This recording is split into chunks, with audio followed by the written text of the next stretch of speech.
My name is Nikki Politi. I am an NPC promoter for the NPC Pennsylvania Muscle.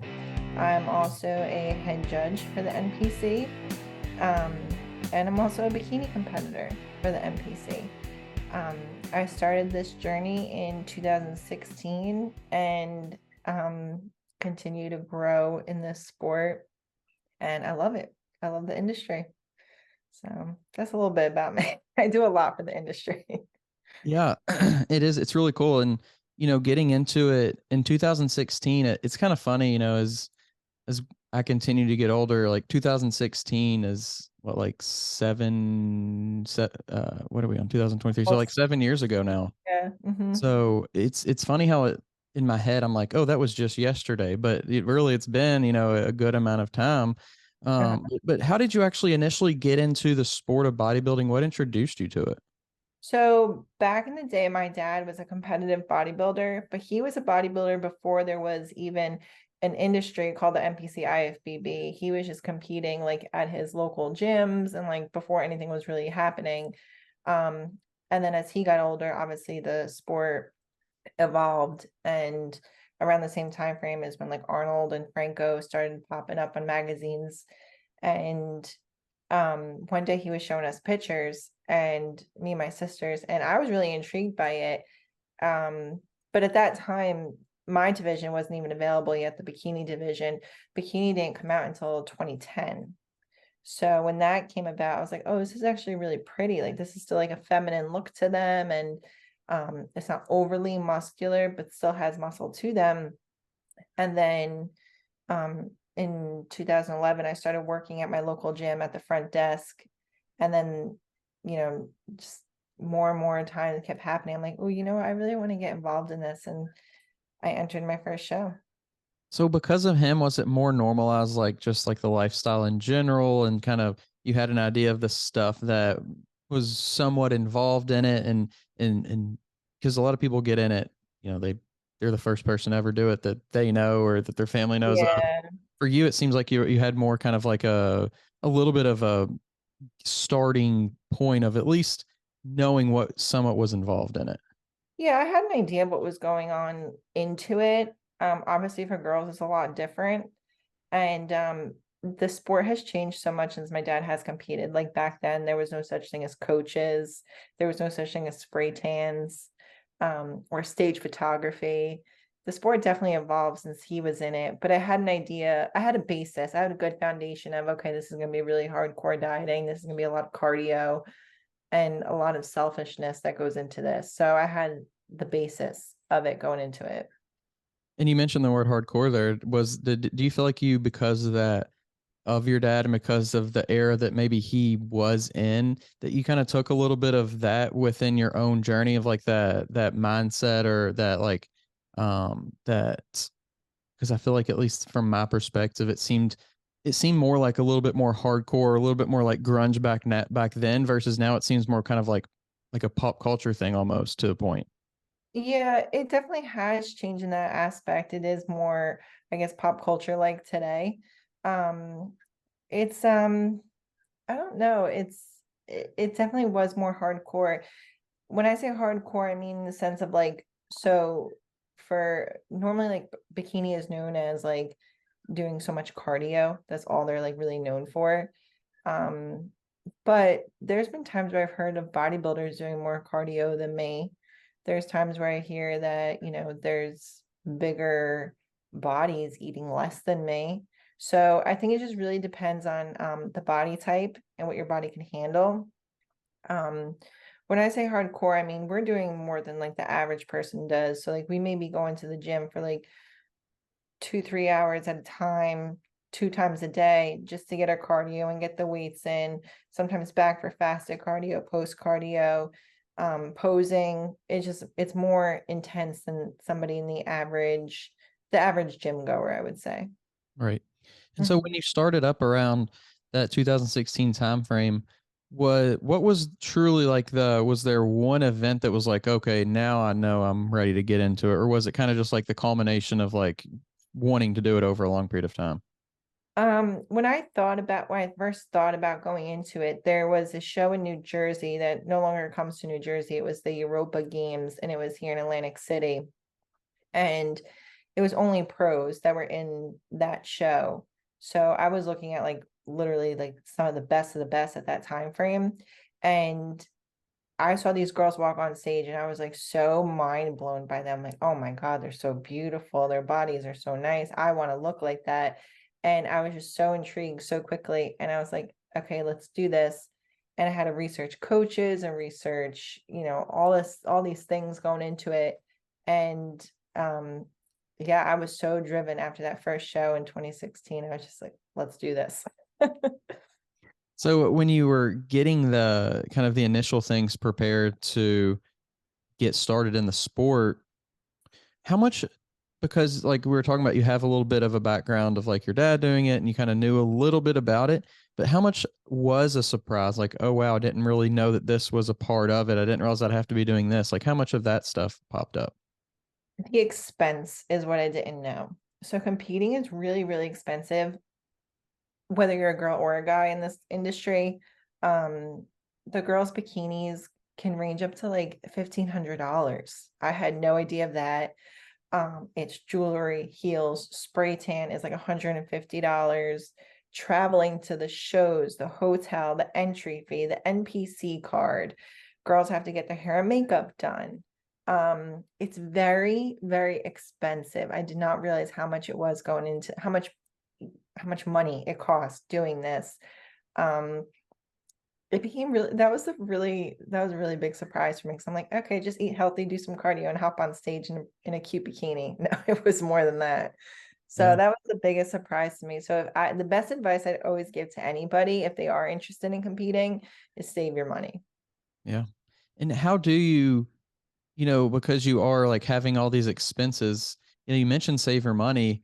Is it just like cutting things out? Maybe it's like, oh, I can't do this anyway. I can't go out like and party like I was before, Yeah. prep. Is it that kind of thing? Or is there like stuff that you started doing like at the grocery? Like, here's some way to save. Like, how do you feel like you were able to save money in the, I really had to prioritize things. So, for example, there's options out there where you can do your own tan, like a rub it, do it yourself, spray tan on you, or you can pay to have someone spray tan you. And after talking to so many people, they said the less stress on show day for you, the better. So for literally $10 difference, I was like, okay, I'm gonna have someone spray tan me because it's less stress on you. One less thing you have to worry about. Just show up to spray tanning and someone's doing it for you. And it covers everything backstage, bikini bite, shine, touch-ups, whatever you need. Because you don't know how to fix a tan. So when it comes down to it, I was saving in the sense of like, okay, so instead of um buying so many treats post show, you'll see a lot of people go and splurge on donuts and cookies and all that kind of stuff. I was more so like, okay, I'm putting this money towards hair and makeup. Or you know, if I had another show in mind, I'd put that on hold so that I could save all my money for the first show to begin with. gotcha. Okay. Stuff like that. Or if you can drive to a show rather than um flying, drive, obviously. Yeah. It's kind of crazy because being here in Louisville, Kentucky, we have a few shows here locally and a few around us, but it's crazy comparing it to other sports where you'll have like a full home season at, you'll have 12 games or 40 games, Yeah. that you can go to and that you can, be a part of. And it's a few times a year kind of thing if you're local, and I think that's one of the most, I feel like, interesting parts about bodybuilding. You could say it's a pro, you could say it's a con for sure. I think it has both of those into it. But then you look at states like Texas where they have so many shows. And I mean, it is a huge state, of course, too, but Yeah. there's a lot of access in some of these states. I'm sure Florida's the same way. And, states where bodybuilding is truly like a becoming such a big part of it. It's true. Texas and Florida, probably, I feel like they have a lot of shows. I think over here in the tri-state area, there's a lot also, but I think predominantly they're mostly in Texas or California. California is really big also. There's a lot of bodybuilding shows out there. what is bodybuilding given to you? What do you feel like, the opportunity, the life-changing things, like what is that? What has bodybuilding done? Oh, bodybuilding has done so much for me.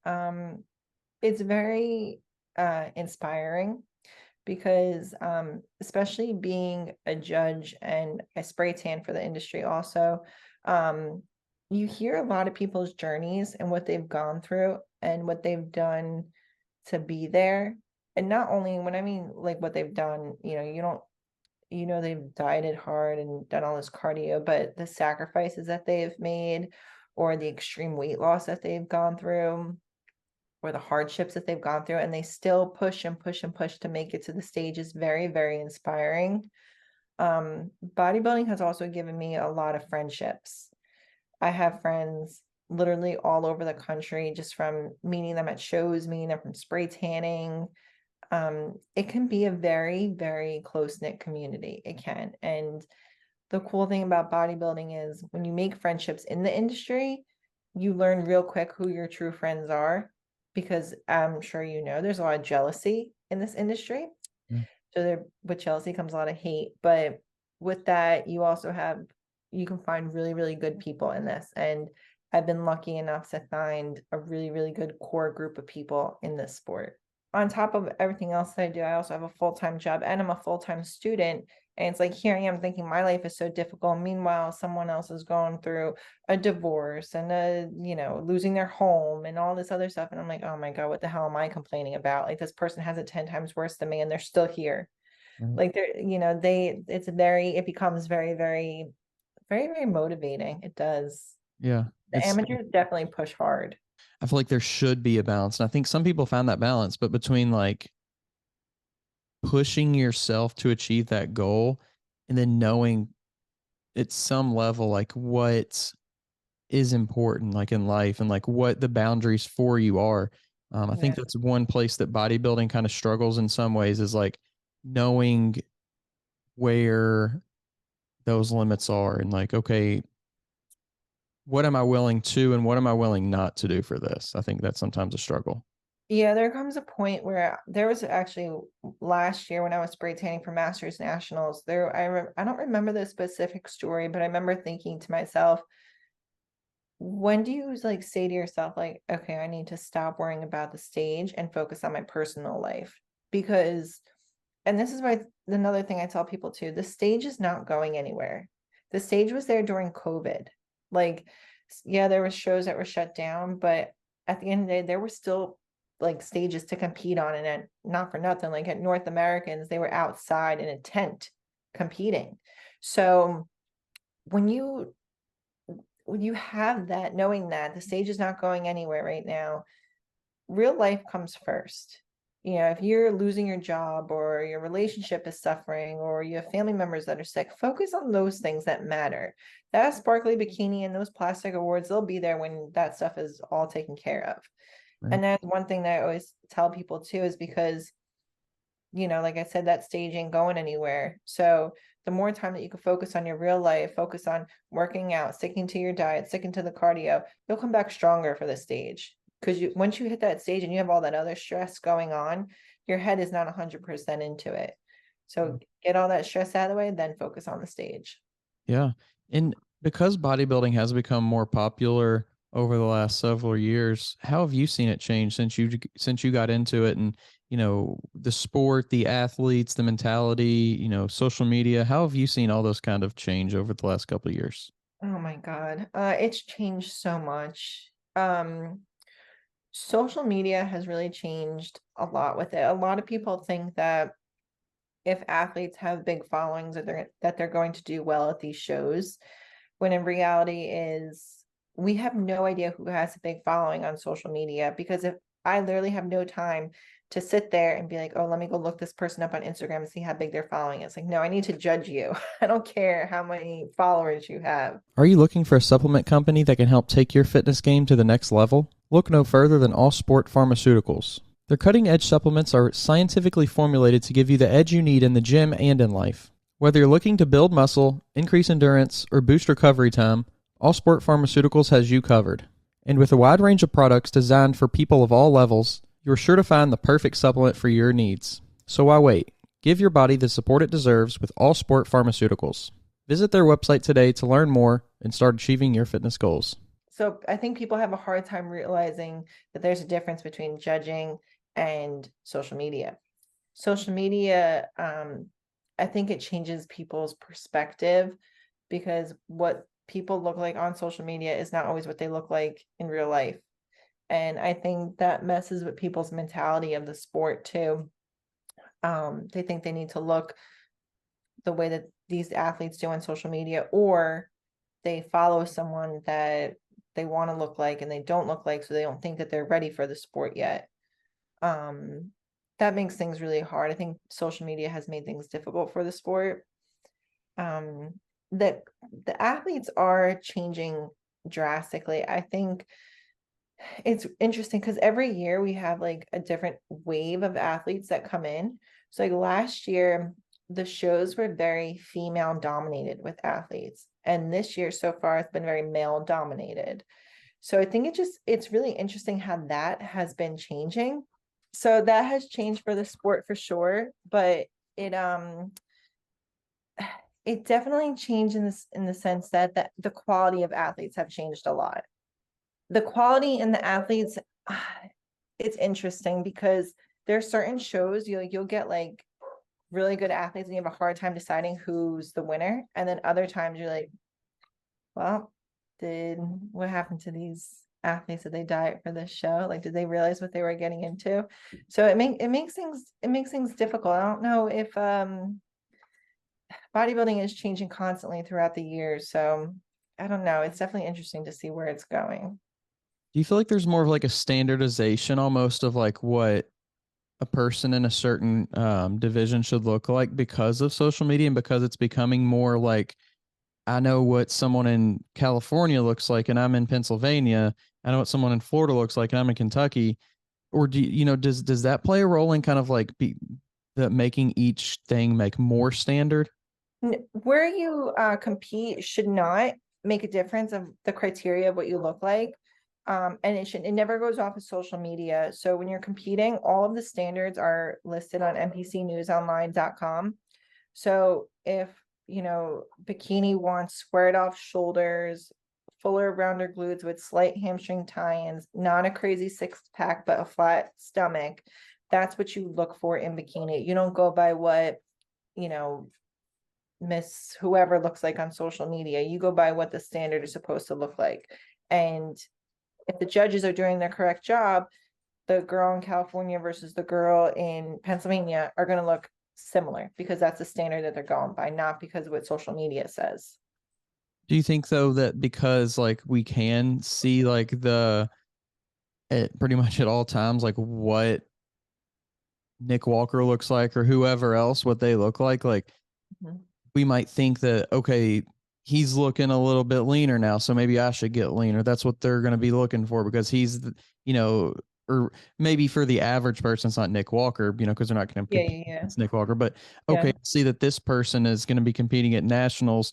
They're looking a little more shredded. This other person's looking pretty lean. Man, I was going to look a little bit bigger, but maybe I should look leaner. Do you feel like that plays a role in athletes at all?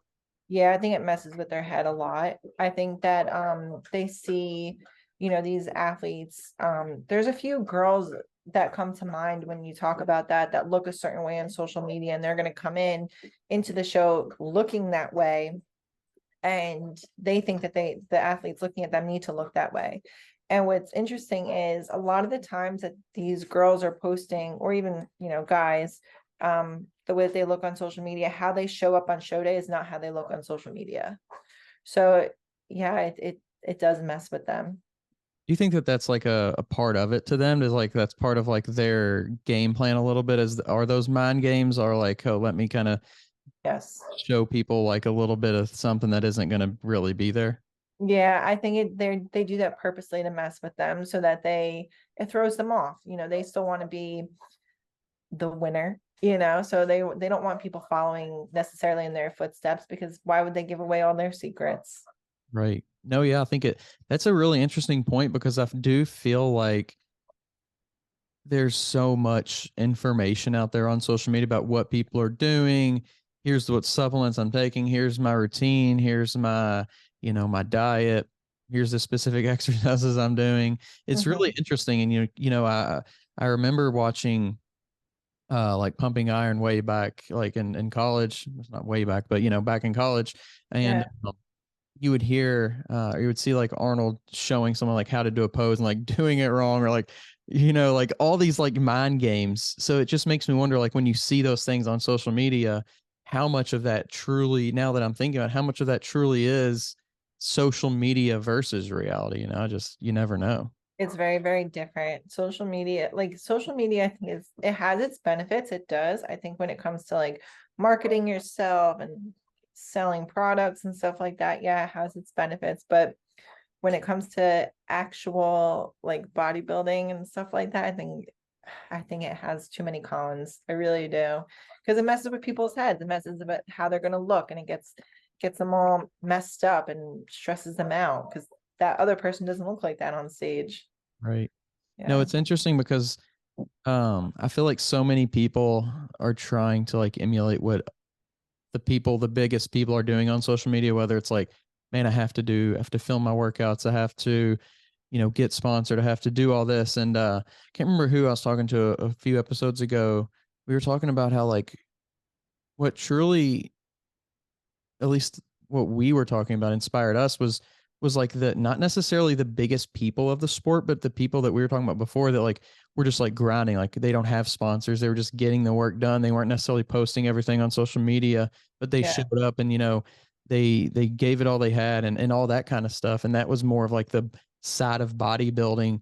It's hard to promote that side because obviously it's not being shown, but I think that's like such an interesting side of bodybuilding to promote, is that it's the lifestyle side. It's the, here's how it's positively affecting my life side of things. Yeah, I agree. I think that when, you're not focused on a following or getting a sponsorship, and you're not filming every workout that you do and just do the actual work, the outcome is more displayed on stage because you're not worried about all that social media stuff. It's not real life. Real life is working hard in the gym and, putting the best body on stage, and that's what you want to do at the end of the day. It's not about social media. Right. So when Yeah. did you actually start judging? When did you get into that side of it? I started test judging, was that 2021 is when I started test judging. And then I started judging in 2022 and started head judging then also. So take us through a little bit about what test judging actually is and like what you have to do in that position. So what a test judge does is they'll either sit on the very end of the judging panel or right next to the head judge, and you basically follow what they're doing. So if the head judge has, you know, the positions of where they want the athletes, you see if yours matches with the head judges.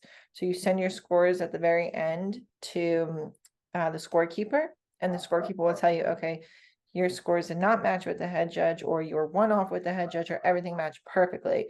And once you've done that X amount of times, they're like, okay, now you could be a side judge. So basically, as side judges, you have your head judge and the two on each side of the head judge. Once you've done that, if you want to be a head judge, you could ask about it. If you don't, it's fine. But once you've done all that, then you can move up and start doing that. Head judging is judging in general is not um as easy as people think that it is, especially at the amateur level, because at the pro level, everyone comes in amazing. So you just have to, you're nitpicking at that point. Like, okay, it's very, very small details. But the amateur level, it's like, okay, well, someone has great this, but they're lacking that. And the other person has great this, but they're lacking that. So who do you reward? Right. And it does become very difficult. And because like at the pro level, everybody is kind of like coming really well.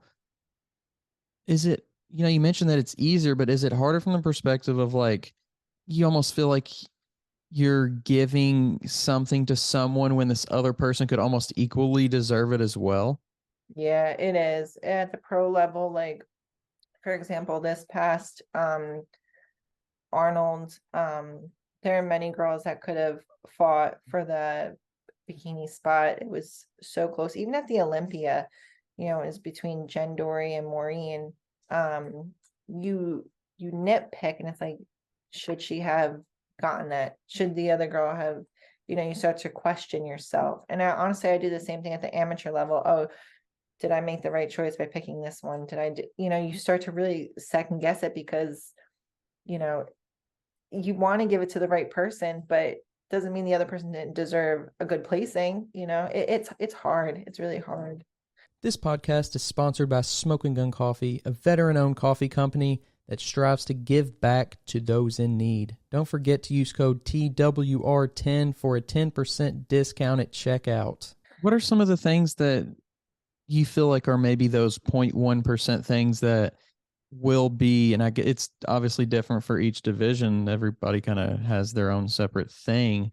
But like, what do you feel like are some of those small distinguishers? Like, okay, these people are so close, but this is what I'm going to look for if they are that close. Sometimes it is so simple as their tan, their posing, their suits. It's things like that. It's their overall presentation. There's a lot that goes into it's more than just a body. There's a lot that goes into it. For girls, sometimes it's, okay, is their jewelry too distracting? How's their hair look? How's their makeup?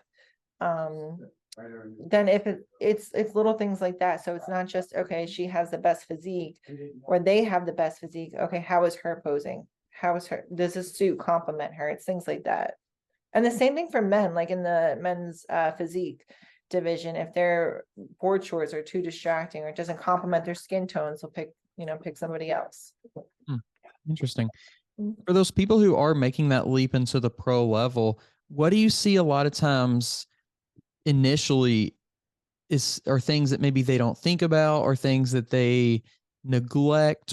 I think a lot of people think that like a tan doesn't matter when the color of your complexion does matter, because there is such a thing as becoming in too light and there is such a thing as coming in too dark.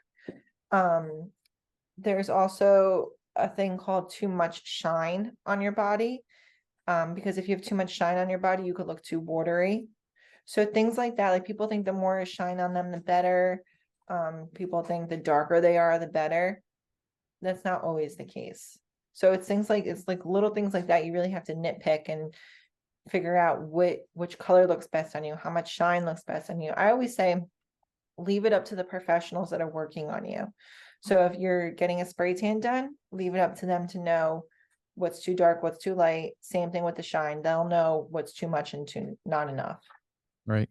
And in your own personal, competing career, when did you feel like you kind of got comfortable with that aspect of like, this is kind of like what I want to present. This is like this is my tan. This is what I want typically, my suit colors to be, or, how long do you feel like it took you to kind of get that comfortability of knowing it's not going to be kind of a guessing game? For me, it was after about 3 shows. So I wouldn't say so much the length of time. It was so much of the experience of each show being different. Because every show that you do is a different experience. So, every promoter, every tanning company, makeup artist, stage lighting, everything's always different. So once you get a feel of this is how I'm supposed to look and this is what I'm going to do, you run with that. And that's what I did after about 3 or 4 shows. I would say I finally nailed a certain look and what I wanted. And do those things change as well within the sport, just as maybe culture changes or things like that?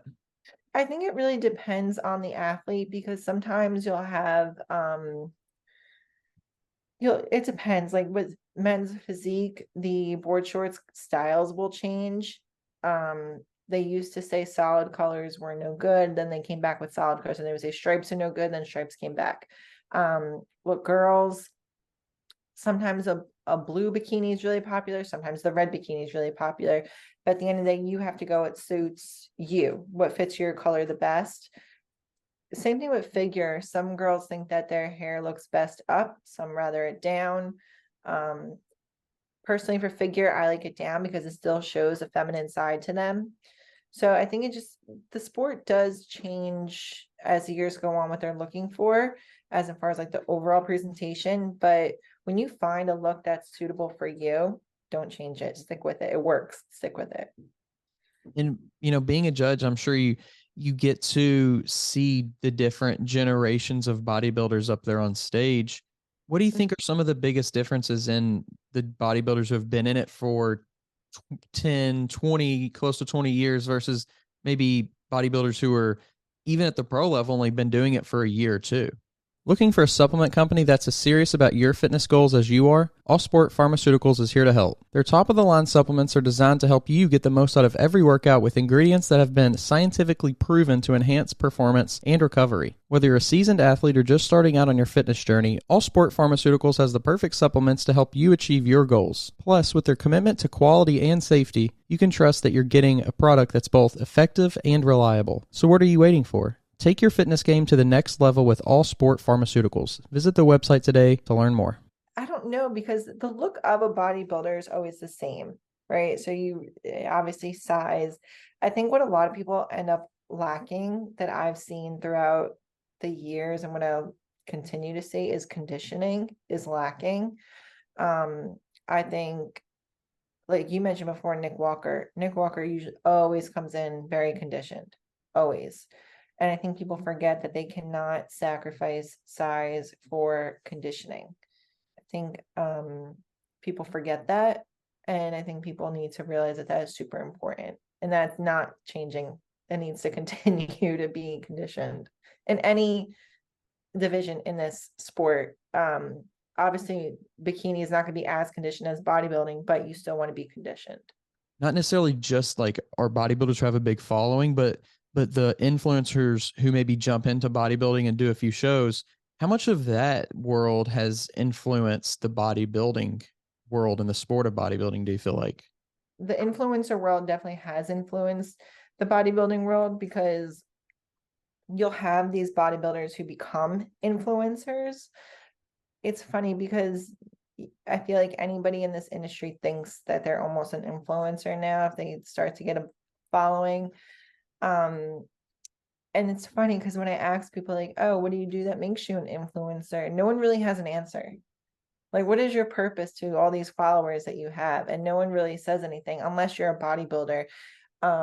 Like Derek Lunsford actually put out there when I was talking to him, how he really just wants to inspire people, motivate people, not only just for the industry itself, but for health and fitness in general. And a lot of these influencers don't really understand that. You see someone local to you doing so well and motivating you, that's what they're doing. Like they're doing what they're supposed to do. They're influencing without 97 million followers. In a world where we have like access to everybody everywhere, I think we sometimes forget about that, where the local part of our community really is, and like what influence we can have within it, where like inspiration we can take from within it, and kind of how we can give back to it as well. I agree. I think sometimes the industry gets taken advantage of in that aspect. Because like you said, you forget that we all should, we have this community and we should all come together, inspire each other, and it doesn't always go that way. Right.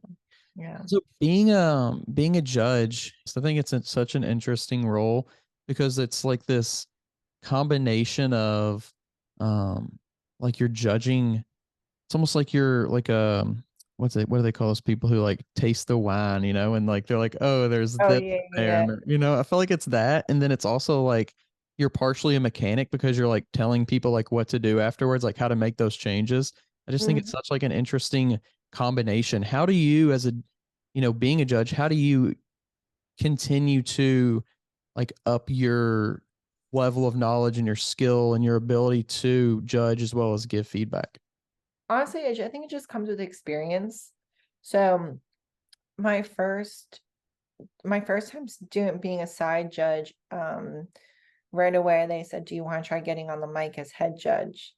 And I was like, okay, let's try it. Because that's where I wanted to be, obviously, at one point. So I think just with experience and time, it just helps. With feedback, I've learned from other judges. So I take bits and pieces of what they're doing and saying, and then go put it into my own little way of things. And the same thing with being a head judge. I see how other head judges do things, and I have my way of doing things, and I do a little correlation of everything just to, get the little bit of a best of both worlds in there. Right. Yeah. And so what upcoming in this 2023 season, what does it look like for you? Like, shows and stuff like that, and judging and things like that. Where do you have going on? So this year, we have the 2023 NPC Aries Nutrition Pennsylvania Muscle. That's my show that I put on with my co-promoter, Gary Udit. That will be August 12th in Lancaster, Pennsylvania. This is the third year that we have the show. It's growing every year. It's a great show.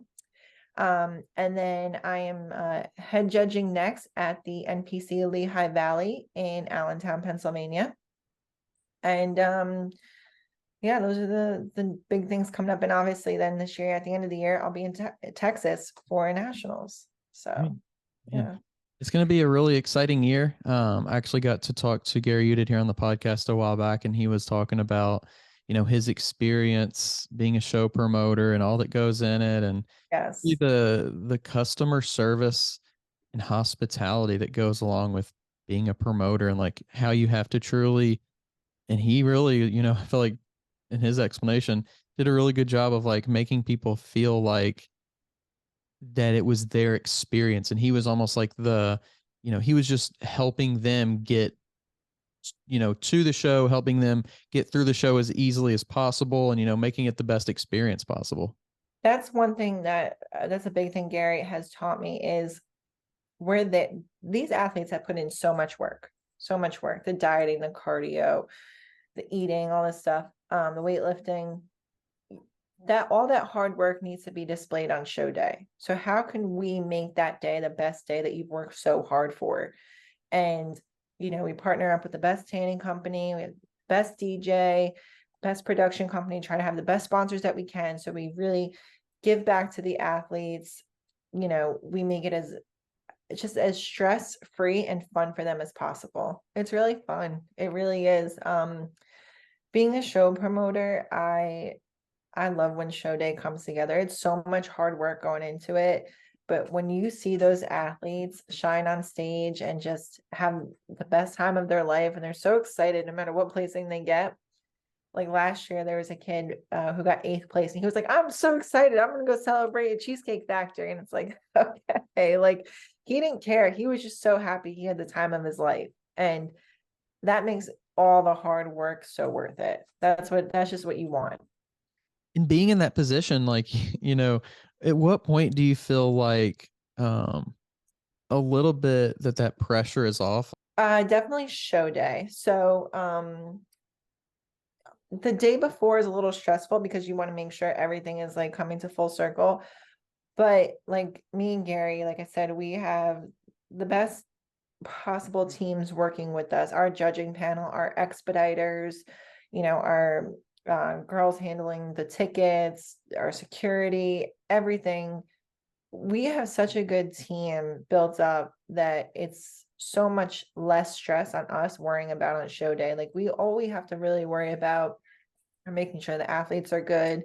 There's always hiccups to deal with on show day, but it's a huge sign of relief when you know that you've had this group of people that come together and make this giant team, and everyone works so well together. And it's a beautiful system to watch it all take place. If you're tired of searching for a coach or trainer, somebody who knows what they're talking about and has experience, make sure you go check out the new Coach's Corner on weightroompodcast.com. You can find quality, qualified coaches to help you achieve your goals, whether that's in bodybuilding or just general fitness. Stop wasting time and start achieving your goals today. The link to the Coach's Corner is down in the description below. Not just being a competitor, but really being within the sport to, I guess in a weird way, like almost create the sport for people as well. What do you feel like the legacy that you want to leave is on the sport of bodybuilding?